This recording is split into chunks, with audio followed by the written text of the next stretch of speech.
Okay, guys, so, hi, me again. It's been a long time since we had class and everything put together, so this is going to be the new format of everything. We're going to be doing lectures pre-recorded, since, well, for a couple reasons. One, I know not everybody is comfortable doing live sessions and things along those lines, even if some people may not even have the equipment to do it, so that's one of the reasons that we're not going to be going down that route. The other thing is this is much easier and gives me a lot more control to make sure that keep everything bite-sized. One thing is for these video lectures, I'm not going to have them be too terribly long.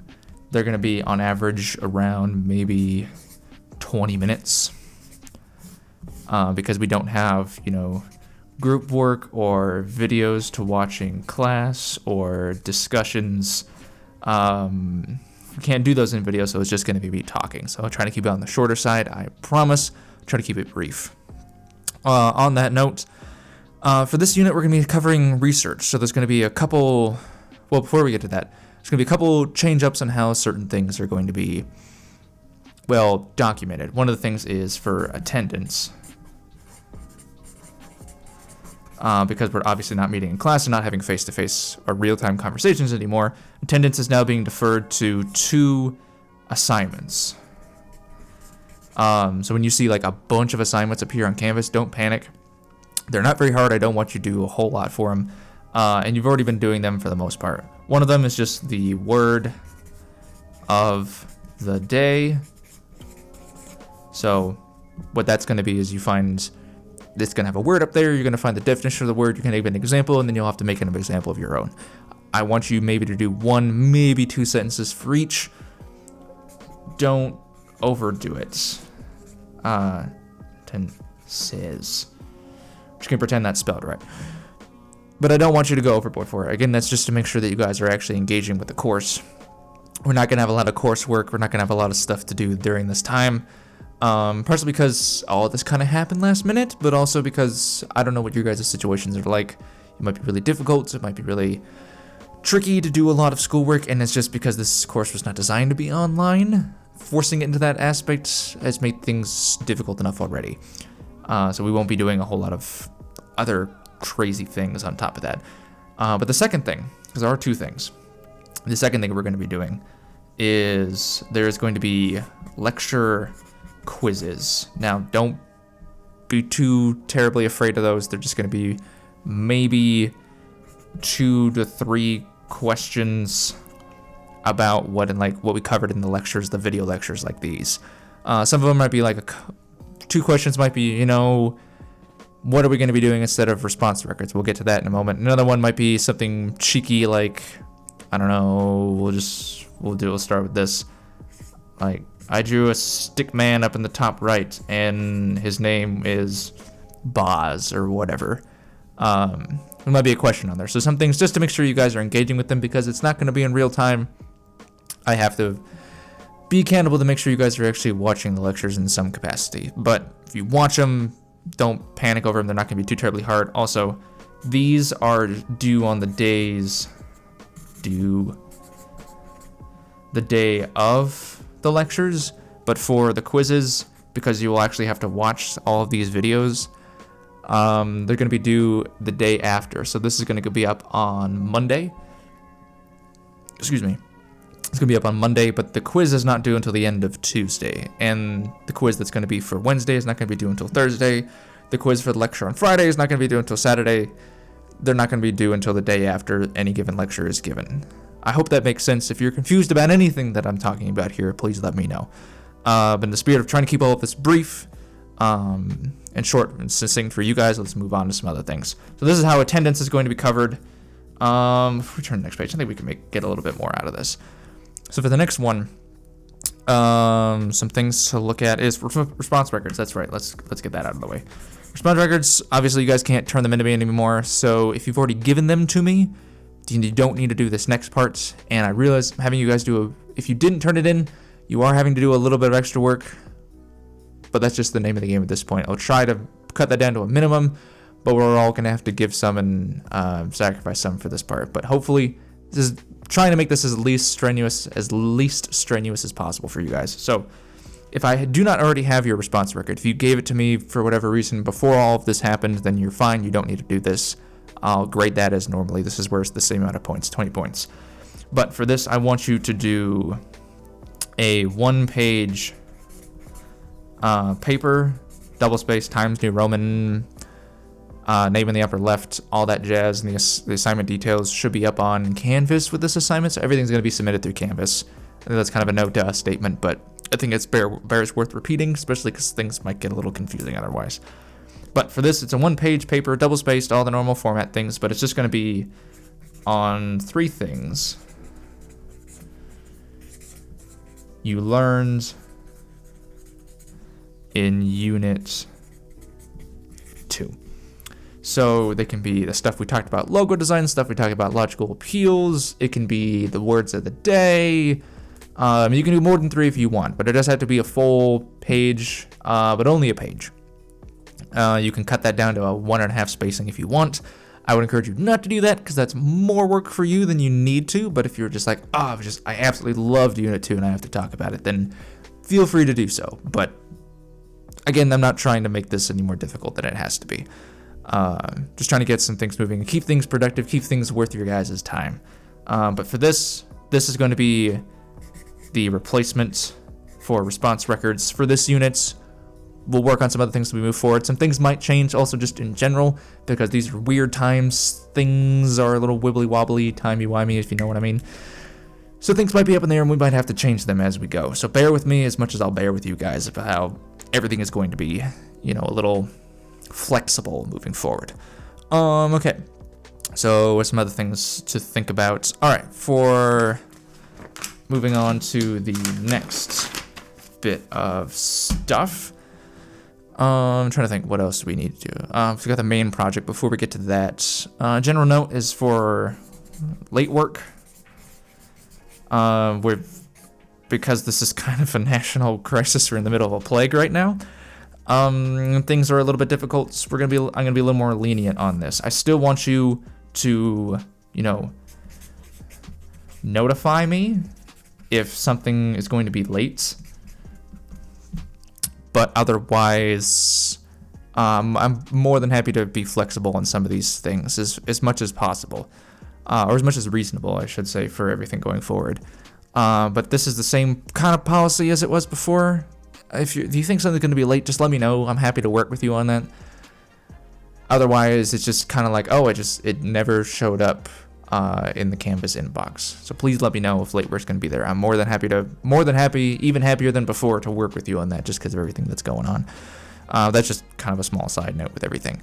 There's going to be a couple other assignments. There's only going to be 3 major assignments over the course of Unit 3. I don't know why. Let's capitalize that I just for the sake of 3 Unit 3 assignments for this unit. One of them is going to be the RR replacement. Another one is a sort of Wikipedia research thing.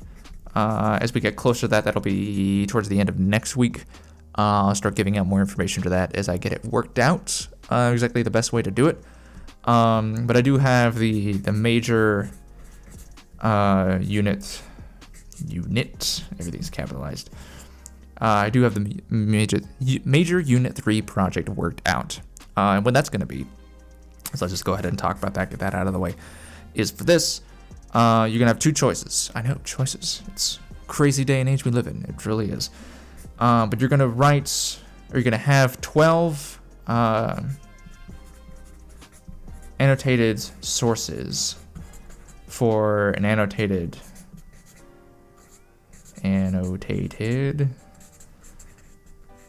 bibliography. Now, if you don't know what an annotated bibliography is, I do have a handout for this that'll explain it, just everything that I'm doing right now. But in the efforts of making things a little more clear, I'll explain it here as well.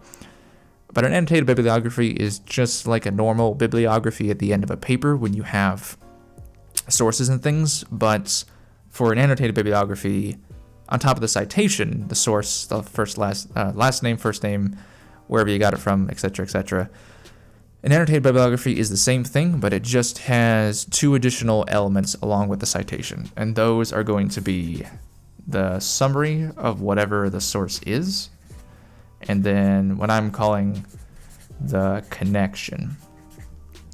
You may have heard this referred to as other things in other courses. I think this is the best way of putting it because it clears up a lot of confusion about everything that's going on. So what the summary is depending on whatever source you're looking at, you're just going to sum it up. Look at the points. If you're wondering about how to sum it up while keeping it short, one thing that always helps me is looking for the important stuff. So what are the things in this article or whatever it is you're looking at that the article or source wouldn't be the same if you left it out? That's usually a good criteria to think about what it is you need to put in a summary to keep it, valid and relevant and honest and accurate to what it is you're trying to sum up. If you have questions about how to do that, I'm more than happy to talk about any of this with you guys. As always, I'm more than happy to talk. Too happy.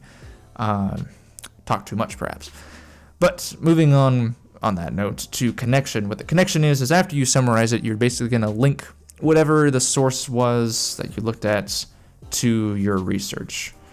Now, what the Unit 3 project is going to be on, what you're researching, is looking more into the issue that you brought up for Unit 2. So there was that one assignment that I had you guys do that was kind of a little bit of research where you looked at one source. So this is just kind of like that, but much, much bigger. You're not going to be writing a paper for this unit, but you are going to be breaking down a lot of sources and stuff.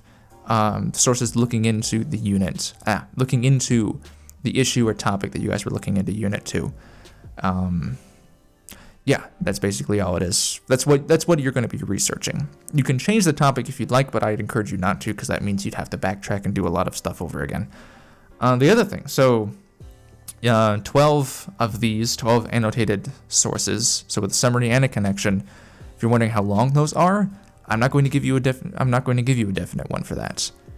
I will say probably one sentence is not enough. You need to have enough details for everything like that. Considering whatever you have in the source, you need to be able to summarize it so that I understand what it is it's talking about, and your connection needs to illustrate why this is important that I need to know it.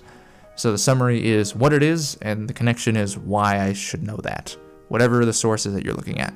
Now, if you're wondering about some other options that you can do, because I did say there were 2, is you can do 12 annotated sources, or you can do 6 annotated sources, but you have to compose a persuasive essay